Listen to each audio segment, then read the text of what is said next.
今天我们要讲的是河南锁龙井真的锁着龙吗？考古队下井后拍到了不该出现的东西。传说中锁龙井是用来镇龙的，可如果古人真正想锁住的根本不是龙呢？如果我告诉你，在河南太行山深处有一口井，官方封过，民间拜过，1958年甚至有人下井后封了3天，而2024年的一次探测中，镜头在井底拍到了一条人在呼吸的生物，你会觉得这是传说，还是一段被刻意掩埋的历史？更诡异的是，当摄像头准备回收时，井底原本蜷缩不动的东西竟然消失了。那一刻，所有人才意识到，这口井锁住的也许根本不是龙，而是井外的人类。夜色压在河南安阳林州的太行山脉边缘，风从山谷里灌出来，带着一种说不清的潮气，像是地下有什么东西在缓慢呼吸。2024年，考古纪录片团队溯源计划在当地文物局许可下，进入了一个极少对外开放的地点——民间传说中的锁龙井。带队的人叫顾岩，38岁，北京大学历史地理学博士，专攻先秦水利系统与古代祭祀遗址。他不相信龙，但他相信所有神话背后一定有被掩埋的现实逻辑。摄影师林夏，32岁，曾拍过罗布泊无人区纪录片，对异常现象极其敏感。还有一个人是临时加入的当地向导赵老五，67岁，土生土长林州人。他的祖父曾参与过1958年当地一次封井工程，但那段经历他从未完整说过。锁龙井并不在传统意义的井房之中，而是在一片被人工夯实的石台中央，井口直径约2米，四周用黑青色条石砌成，石面布满类似雷纹与蛇形交织的刻痕。这种纹路顾岩一眼就认出来，那不是普通民间装饰，而是商周时期常见的夔龙纹变体。但奇怪的是，这些纹路比任何已知青铜器上的都更复杂，甚至带有一种类似电路的重复结构。井口被一块厚重的铁栅封住，铁栅上挂着3道锁，其中一道是现代不锈钢锁，另外2道却锈迹斑斑，像是上百年前甚至更早的东西。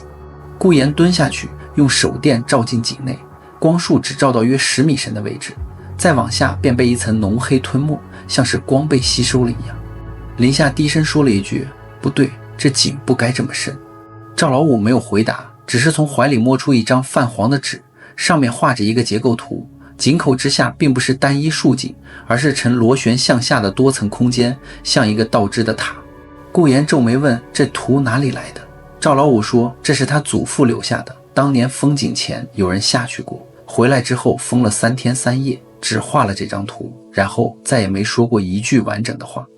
顾岩本来不信这些，但当他用激光测距仪对井口进行扫描时，数据却开始出现异常：10米、12米、14米，然后突然跳变成无回波。这意味着光没有碰到任何实体结构，或者说下面存在一种无法被常规反射识别的空间。他们决定放下探测摄像头，设备缓慢下降，实时画面在监视器上呈现出来。最初是普通的石壁，湿润，长满青苔，然后在约11米的位置，画面突然出现了一个环形结构，像是人工开凿的平台，四周有4个石龛，每个石龛里似乎都放着什么。林夏放大画面，第一眼他以为是雕像，但下一秒他的手微微抖了一下，那不是雕像，而是骨骼，类似人形，却比正常人类高大至少30厘米，头骨后部异常延伸，像某种古生物与人类的混合体。顾岩沉默了几秒，说：“继续下放。”摄像头越过第1层平台，进入更深处。大约在20米位置，井壁突然消失，取而代之的是一个巨大的空腔，空间至少有一个篮球场大小，中央悬着一根粗大的青铜锁链，锁链一直延伸向下，末端消失在黑暗之中。锁链表面刻满铭文，顾岩立刻意识到这不是普通装饰，而是某种系统性的符号语言，类似甲骨文，但结构更规则，更像是编码。就在这时，监视器画面突然出现轻微干扰，像是磁场波动。林夏把耳机摘下来，说他听到了声音，不是设备的，是一种低频的震动，像心跳又像水流。赵老五的脸色变得很难看，他说：“到了这层就不该再下了。”顾岩没有回应，他已经被那根锁链吸引住了。他忽然想到一个问题，如果这是商周时期的结构，那为什么会出现如此复杂的地下空间？以当时的技术开凿这样的结构几乎不可能，除非这东西本来就存在，人类只是加以利用。摄像头继续下降，30米、40米，突然画面一闪，出现了一个巨大的轮廓。那一刻，所有人都屏住了呼吸。那不是石头，也不是建筑，而是一种生物。它盘踞在井底，身体呈环状蜷缩，鳞片在微光下泛出暗金色，头部巨大，双脚向后延展，眼睛紧闭，但即便如此，也能感受到一种压迫感。那是龙。顾炎本能的想否认，但他的大脑在疯狂运转。他不相信神话里的龙，但眼前的东西显然不是普通动物。他迅速开始建立假设，如果这是某种史前生物，它的体型、结构甚至鳞片排列都说明它曾适应水与空气的双重环境。如果锁链是真实存在的，那么说明它被人为控制或封印，而那些铭文很可能是一种约束机制，非装饰。就在这时，画面中的龙突然动了一下，不是大幅度的动作，而是极其细微的胸腔起伏。它还活着。下一秒，所有设备同时出现强烈干扰，画面雪花化，音频里传出一种类似低频吼声的震动。林夏直接摘掉耳机，捂住耳朵，赵老五则跪在地上，嘴里念着听不清的方言。顾炎强行稳住自己，让技术员拉回摄像头，但卷扬机却像卡住了一样，钢索在剧烈震动。几秒后，一切恢复安静。摄像头画面重新稳定，但井底已经什么都没有了。那条龙消失了。顾炎的第一反应不是恐惧，而是一个更加可怕的推论，那不是消失，而是移动了。也就是说，这个井并不是封闭结构，而是某种入口。他们当晚没有再继续下探。回到临时营地后，顾炎开始查阅所有与锁龙井有关的历史记录。他发现一个奇怪的规律，从东汉开始到明清再到民国，每隔大约200年，当地都会出现一次大规模水患异常或地震伴随水涌的记录。而这些事件发生前，都会有类似井中有声、夜见青光、锁链震动的民间记载。更诡异的是，1958年的封井工程，官方记录是防止地下水倒灌，但内部资料却提到异常生物活动风险。3天后，顾炎联系到了一个在郑州的老学者王成礼，91岁，曾参与过新中国早期地质调查。王老在电话里沉默了很久，只说了一句话：你们看到的不是龙，是原体。顾炎追问原体是什么，王老说这个概念在上世纪50年代曾被一小部分研究者提出，他们认为中国某些古老龙井并非单纯水利设施，而是某种能量节点的封印点，这些节点与地球深层结构有关，甚至可能与远古文明有关。顾炎赶到郑州见到王老，对方拿出一份几乎发霉的档案，上面标注着绝密赋1959年地质异常汇编，其中一页提到，在灵州锁龙井下方约100米深处存在一个非自然空腔，内部磁场异常，曾短暂记录到未知生物回声信号。更重要的是，档案中附带了一张手绘图，与赵老五祖父留下的几乎一模一样。顾炎开始意识到，这一切并非孤立，中国各地的锁龙井或许是同一套系统的一部分。那些被称为龙的存在，可能并非神话，而是史前文明遗留下来的某种生物或装置。而人类在商周时期甚至更早就已经接触过它们，并尝试封印。但问题来了，为什么要封？是为了防止它们出来，还是为了防止人类接触它们？2025年，顾炎再次回到锁龙井，这一次他只带了林夏，没有带任何外人。他们打开井口的锁，放下新的探测设备，同时顾炎决定亲自下井。他穿戴好安全装备，沿着钢索缓慢下降。当他到达第1层平台时，他看到了那些骨骼，比屏幕上更震撼。那些骨骼并非随意摆放，而是呈某种仪式排列，像是在守护什么。继续向下，当他进入第2层空腔时，他终于看清了那根青铜锁链。上面的铭文在近距离观察下，竟然不是单一文字系统，而是多种符号混合，其中甚至有类似楔形文字和玛雅符号的结构。顾炎的心跳开始加快，一个疯狂的念头浮现，这不是单一文明的产物，而是多个文明的交汇。他继续下降，40米、50米，空气开始变得异常潮湿，甚至带着一股金属味。就在他接近井底时，他的头灯突然照到了一样东西，不是那条龙，而是一块石碑。石碑半埋在地面，上面刻着清晰的文字，不是甲骨文，而是更接近于原始符号系统。顾炎用手电一点点扫过，拼凑出一句话的大意：此处为界，非人之域，所其源，以保人间。就在他试图记录时，井底深处再次传来那种低频震动，这一次更清晰，更接近。顾炎缓慢抬头，他看到黑暗中有一双眼睛睁开了。那一刻，他忽然明白，也许所谓的龙并不是被锁在井里，而是人类被限制在井外。顾炎感到一种前所未有的寒意，那不是地下的低温，而是一种跨越数万年的生物等级压制。那双眼睛并不像猫科动物那样在黑暗中反光，而是散发着一种冷冽的深蓝色的微光，瞳孔呈现出复杂的几何重叠状。他迅速按下了胸前的记录仪快门，强光闪烁的瞬间，他看清了眼前的全貌。那条龙并不是生物学意义上的碳基生命，它的鳞片在近距离下呈现出一种半透明的晶体质感，边缘流淌着微弱的电荷，每一片鳞片的排列都符合极其精确的斐波那契数列。随着它的呼吸，鳞片之间开合摩擦，发出类似高压电缆震颤的嗡鸣声。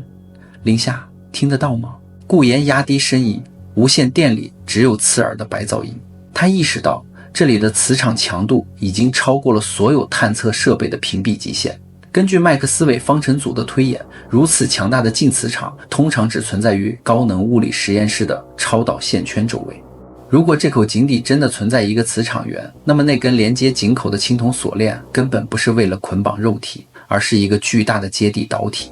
顾炎强迫自己冷静下来，用职业习惯对抗生理恐惧。他观察到青铜锁链上的铭文并非雕刻，而是某种高精度的蚀刻工艺，其纹路深度一致的令人发指。这不是封印，这是线圈。他喃喃自语。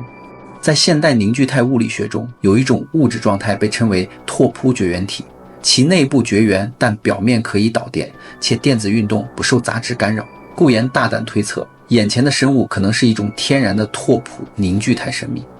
它周身的鳞片构成了一个完美的电磁屏蔽场，将它巨大的生物能束缚在体内，而那3道锁和青铜链实际上构成了一个原始但有效的法拉第笼。古代祭祀者通过这种方式将龙散发的过剩能量传导至地下水系，从而避免能量溢出引发的地质灾害。所谓的水患或地震，本质上是这个生物能量调节系统的泄压阀失效。就在顾炎试图靠近石碑时，那条龙动了。它的动作没有引起任何空气流动，甚至没有声音。它庞大的身躯在顾炎眼皮底下发生了诡异的几何畸变，它的尾部似乎折叠进了空气中，原本3维的形体在光影中扭曲成了一个复杂的无法用肉眼解析的多胞体结构。卡拉比丘流星。顾炎脑中闪过弦理论中的核心概念，如果这个生物来自于更高维度的空间，那么它在3维世界的呈现仅仅是一个投影。这解释了为什么激光测距仪会显示无回波，因为探测光束进入了空间弯曲的褶皱，并没有按原路返回。它并不是消失了，而是退回到了人类世界无法触及的高维空腔内。那一刻，顾炎理解了赵老五祖父画出的那张倒置塔结构的真正含义。那不是地质结构，而是引力透镜下的时空模型图。龙再次睁开了眼，这一次顾炎感受到了一股直接作用于大脑皮层的电信号，那不是语言，而是一种极其庞大的数据洪流。他看到了冰川期的消融，看到了太行山脉在板块挤压下的隆起，看到了这口井被开凿的最初时刻。那不是人类的工具，而是某种炽热的高能射线直接碳化了岩石。这些生物，或者说这些原体，是地球物理演化史的活化石，它们栖息在地壳深处的应力集中点，以地磁场产生的电磁感应为食。商周时期的先民发现了它们，并将其奉为神明。但随着地磁极点的周期性偏移，这些生物会进入焦躁期，引发灾难。于是古代的物理学家，那些被称为祭司或方士的人，利用青铜这种优良导体修建了遍布华夏大地的锁龙网络。这不是为了囚禁，而是为了共生。顾炎，快上来，卷扬机快撑不住了。林夏的声音穿过干扰，带着凄厉的哭腔。井底开始剧烈震动，井壁上的青苔如雨般落下。顾炎看到那条龙的身体开始发光，那种光不是反射，而是空气被高能粒子电离后产生的切伦科夫辐射。井底的石碑在光芒中显现出第二层纹路。顾炎疯狂地用相机拍摄，他意识到这口井正在进入某种激发态，如果他不走，他将和这个生物一起被锁进时空的褶皱里。他抓紧钢索，拉动了紧急回声信号。上升的过程中，他俯瞰脚底，看到那个巨大的金色轮廓正在缩小，最终变成了一个深邃的蓝点。当他冲出井口的瞬间，一股巨大的冲击波从井内喷薄而出，却在触及井口那3道锁的瞬间戛然而止，就像被某种无形的力场挡了回去。回到地面，顾炎瘫坐在石台上，大口喘息。林夏冲上来抱住他，发现他的头发在短短几分钟内竟然白了一半。拍到了吗？林夏颤声问。顾炎颤抖着取出记录仪的存储卡，插进电脑。屏幕上显示的并不是任何生物，而是一团混沌的不断旋转的星云状结构，中心处是一个完美的黑色圆环，这就是龙。顾炎低声说，在宏观视角下它是生物，在量子尺度下它是一个自组织的高能等离子体漩涡。2026年调查报告被封存，官方的结论依旧是由于地下水脉气压异常导致的幻觉与地质震动，但顾炎知道有些东西改变了。他在王老给的那叠发霉档案的夹缝里发现了一行用铅笔写的极小字迹，那是1959年那位疯掉的勘探员留下的。他们不是被锁住的囚犯，他们是这台名为地球的机器的轴承。当所有的锁龙井都失效的那一天，行星的磁场将不再稳定，而我们将失去唯一的庇护所。顾炎站在研究室的窗前，看着窗外繁华的北京城。他想起井底最后看到的那句话，锁其源以保人间。他突然意识到，那些古人并不是在防备龙，他们是在用龙的身体为整个人类文明强行锚定了一个稳定的物理常数环境。如果这些原体离去，人类所熟悉的这个3维物理世界将如沙堡般在维度风暴中瞬间坍塌。零下，顾炎转头看向正在整理资料的搭档，联系文物局，我需要全球所有已知锁龙井的坐标。我们要做的不是考古，而是维护。顾炎发现，这些所谓的龙井并非随机分布，而是精确地锚定在地球引力场与地磁场的交汇点上，形成了一个类似针灸经络的全球网络。中国太行山脉灵州锁龙井是地磁通量泵结构特征多层螺旋结构，用于吸收并传导深层地壳的压电效应。英国格拉斯顿伯里圣杯之井是引力波阻尼器结构特征，红色水质富含高纯度纳米氧化铁，作为磁流体阻尼。印度奇坦巴拉姆湿婆之秘井是量子纠缠节点结构特征，底部存在极低频震荡的等离子体团，维持区域板块稳定。埃及卢克索深井阿努比斯之眼是高能粒子捕捉器结构特征，井壁含有特殊的绝缘石英层，防止太阳风暴期间的电荷集聚。中美洲奇琴伊察献祭之井是维度褶皱出口结构特征，与灵州锁龙井形成对指点效应。顾炎提出的行星骨骼猜想认为，地球并不是一颗简单的实心岩石行星，其内部存在着一种拓扑孤子形式的能量生命体，即古人所说的龙。压电效应与地震抑制当板块挤压产生巨大压力时，地壳中的石英晶体通过压电效应产生极高电压，如果不及时释放，这种能量会导致灾难性地震。锁龙井的青铜链作为超导电极，将电荷引入原体龙，所在的空腔由这种高能生物进行吸收和转化，充当了生物蓄电池。地磁倒转的锚点，地球磁场约每20万至30万年翻转一次。顾炎推测，锁龙井系统实际上是一组人工维持的偶极子。这些井底的龙通过其晶体鳞片的共振，产生微弱但关键的补偿磁场，防止地球磁场在衰减期彻底消失，从而保护大气层不被太阳风吹散。时间流速的非均匀性在井底的高能磁场环境下，根据广义相对论，这意味着井底的时间流速与地面不同。这解释了为什么古代文献中常有洞中一日，世上千年的描述。那些被锁住的龙实际上正处于一种极低代谢的跨维度休眠状态。在整理灵州井底拍摄的石碑纹路时，顾炎利用超级计算机进行拓扑学建模，发现这些纹路其实是一张全球相位补偿电路图。我们一直以为自己在祭祀神灵，实际上我们是在给这颗星球做透析，每一个井口都是一个维修窗口。1958年林州封井是因为那里的电刷即龙的脚过度磨损，产生了能量泄露，导致了当时的水涌异象。最后警告，随着现代城市无线电频率、5G、卫星、星链的干扰，全球锁龙井系统的信噪比正在急剧下降。如果这个系统因为人类的电磁污染而崩溃，那些处于休眠状态的原体将因为能量过载而强制上线。那不是生物的复苏，那是地球物理常数的重新洗牌。好了，故事宇哥就讲完了，别忘了订阅关注我的账号，看更多精彩内容并被催眠。